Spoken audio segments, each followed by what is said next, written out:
The following exercises and instructions should be helpful if your facet joints are causing your back pain. How do you know if your facet joints are causing your pain? You are over 60 years of age. The pain increases the longer you are on your feet. The pain is quickly relieved when sitting down. It feels better while pushing a shopping cart or a walker. Do not do these exercises if you're still in the middle of an episode of severe back pain. If your pain is coming from your facet joints, you'll want to warm up your joints first thing in the morning or after sitting for a while. You can do this by pulling your knees to your chest 5 to 10 times, or if you're sitting, reach your hands toward the floor 5 to 10 times. If you're standing, you may find that doing a few backward bends may help you warm up your facet joints. You'll also want to learn how to do the pelvic tilt. This is a strategy that allows you to maintain an upright posture while relieving pressure off your facet joints.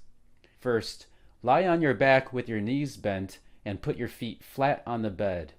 Place your thumbs on your belly button and your fingertips on your pubic bone, as shown.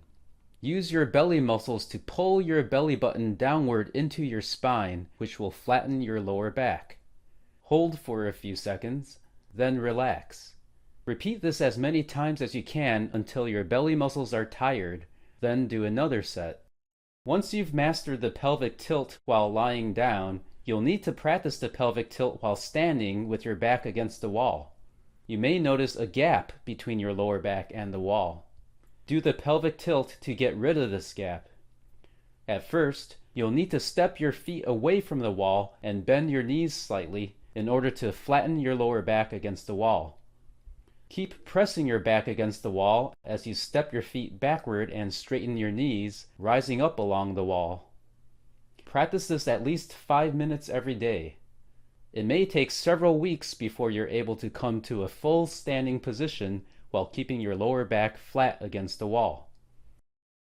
It's also very important that you stretch your hip flexors so that you can maintain the pelvic tilt when you walk. While lying on your back, slide your body sideways until you're at the very edge of the bed. Pull one knee toward your chest to flatten your lower back. Then drop the other leg off the edge of the bed with your knee bent and relaxed. You may need someone to help you perform this.